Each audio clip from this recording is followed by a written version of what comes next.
So we just finished with David Blaine's magic show. How was that? How'd you enjoy the magic show? It was gross. It was amazing. That shit was disgusting. It was fantastic. I did not enjoy it at all. It was spectacular, ChavezzSlovakia.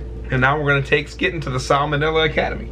I'm good. We're here to picked it out for you. I don't care. We're here to go to the Sal. No, we're here for the Salmonella Academy. Eat this chocolate that I am not eating the chocolate. Eat it. Put it down. Eat it. You want to see another magic trick? Eat it. I have created another magic trick since watching David Blaine's magic show. Just eat it. Come on. Look, a bite. Okay.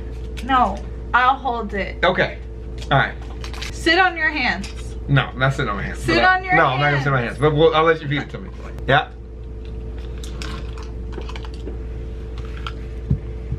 Delicious. Nom nom nom. See? Empty. I ate it. Okay, I spit it on the floor. But it's the same thing as taking a bite of the chocolate. You have a whole thing still. We haven't even put a dent in it still. I could do that trick several more times. That was the only one of its kind in the box. And you'd have enough chocolate still. That was the only one of its kind. Well, if you would like to stop wasting chocolate, you can stop giving it to me. That my fiance doesn't love me. Maybe. So, to the Salmonella Academy we go. Pre-industrial surgeries. Which, reading the title again, actually seems like it's going to be kind of entertaining. What do you expect from pre-industrial? Lack of anesthesia. Yeah, right. And knowledge of body parts, probably, right? No, they knew about body parts. Yeah? Yeah. How to effectively do surgeries? No, they just knew there were body parts in there. Okay, well, here we go. You enjoyed the last video we did, right? And that's why we're back.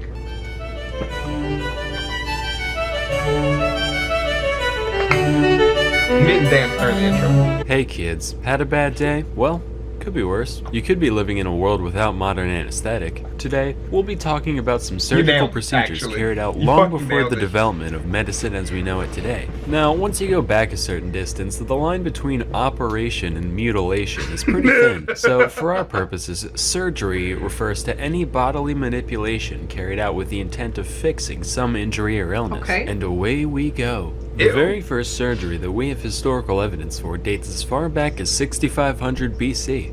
Oh my God.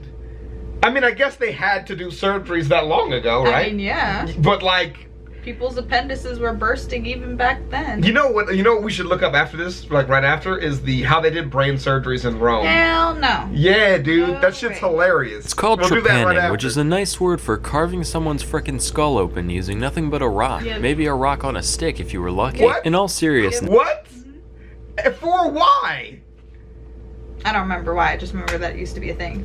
though, you can see that a good deal of care went into the procedure, which lets us know that this isn't just the result of random injury. Right. Many skulls even showed signs of healing around the holes, meaning plenty of the people who underwent this whole thing just got up and went about their day afterwards. Alright, hold on, you say. This all sounds guano insane.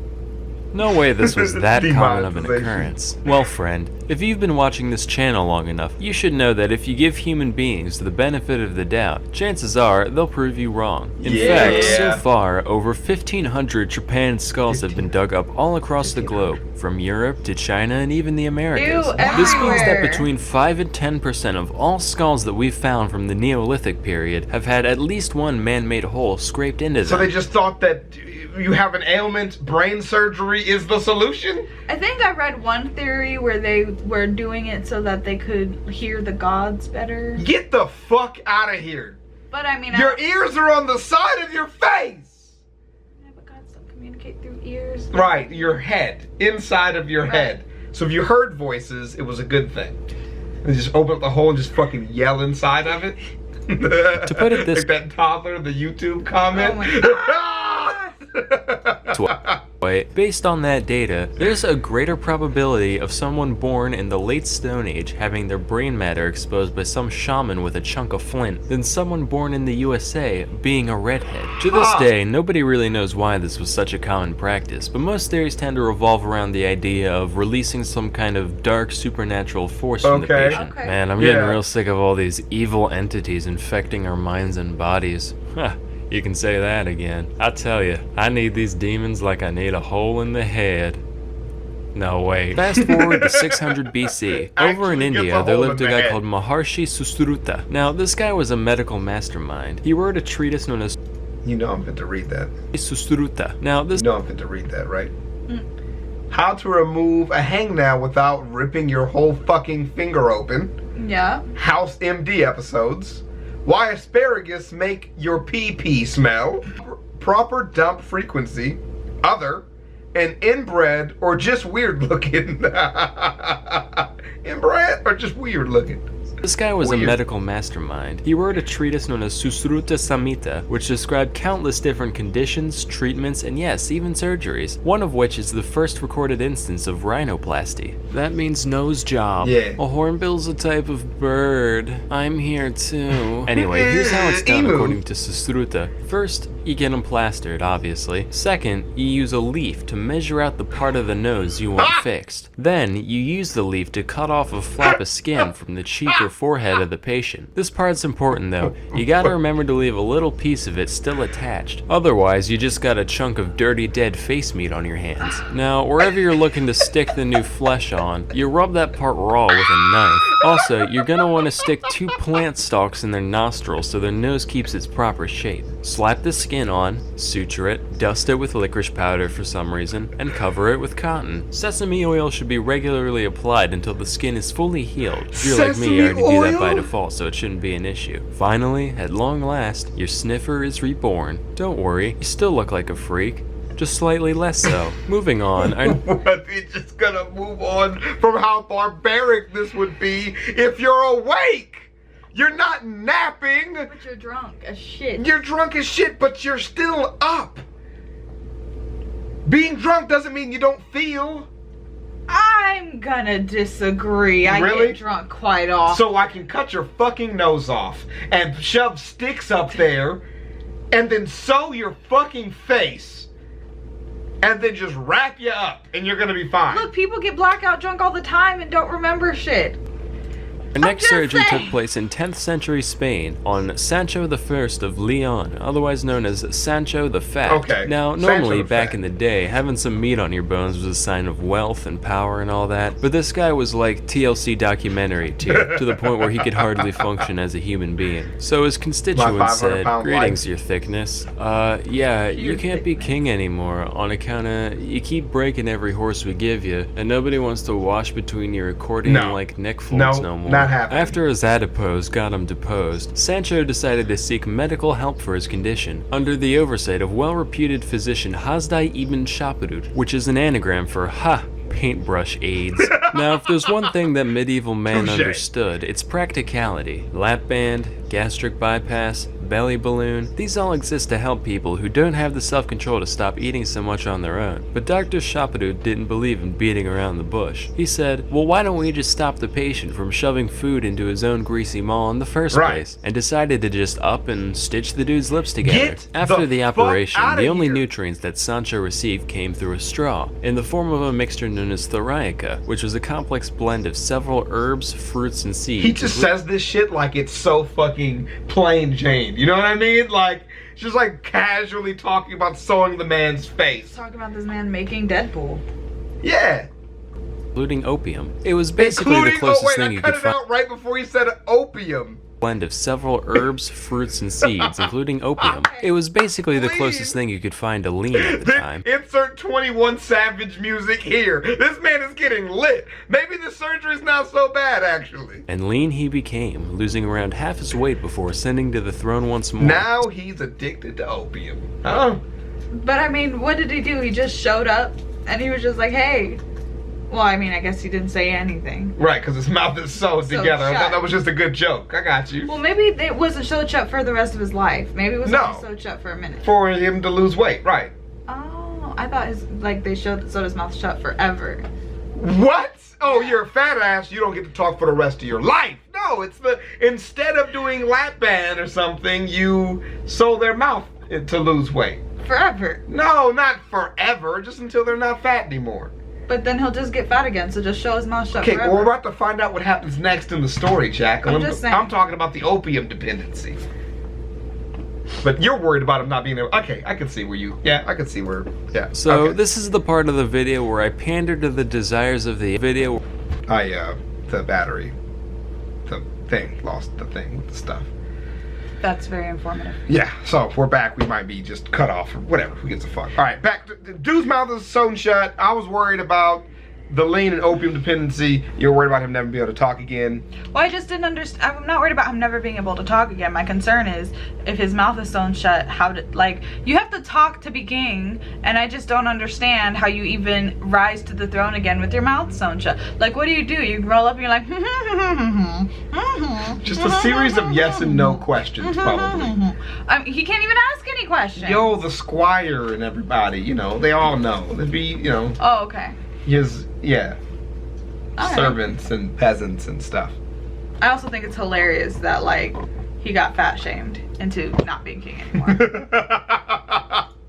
Pander to the desires of the audience. If there's one thing I know you internet people can't get enough of, it's things going inside people's eyeballs. Here, let me see your Let's eyeball. talk about cataract surgery. The art of dealing with people's clouded lenses has been around for millennia, believe it or not. Yeah. That Susruta guy from earlier actually talked about the most common procedure for cataracts for most of civilized history, which is known as the couching method. Couching is done by taking a sharp object like a needle or a thorn and ever so gently stabbing their eye hole at weird angles until the lens moves out of the way. No lasers, no sedatives, no paralytics, just a rusty old pin and some elbow grease the way God intended. The majority of the time, this operation didn't work, usually just damaging the already blind eye irreparably. Shocker, right? Yeah. And even if it did go as planned, you still, didn't have a lens in your eye. So you essentially went from, I can't tell if I'm dead or not, to, ah, yes, it is quite yellow out today. By God, something moved somewhere. A slightly more refined version of this operation is the suction method, which dates back to at least the 10th century AD, if not older. This procedure is described as requiring, quote, a large incision in the eye, a hollow needle, and an assistant with an extraordinary lung capacity. Get the fuck out of here. Do not say what you're about to say. This reads like the setup to the world's most horrifying party trick. It's actually the bare minimum number of tools needed to completely extract the lens from the eye. In case you didn't pick up on how, here's a the part when you have cataracts, the part that grows over your eye that makes it so you can't see. Oh, okay. Yeah. Did you know? Yeah. Excess skin. I don't know anything about cataracts. Yeah. Or being blind, other than the fact that I use glasses. It's like having an extra layer of eye skin over your eyeball. Like a callus. Okay. Yeah. Why? Because your eyes are stupid. It's a scientific reason. Because your eyes are dumb. Number of tools needed to completely extract the lens from the eye. In case you didn't pick up on how, here's a diagram.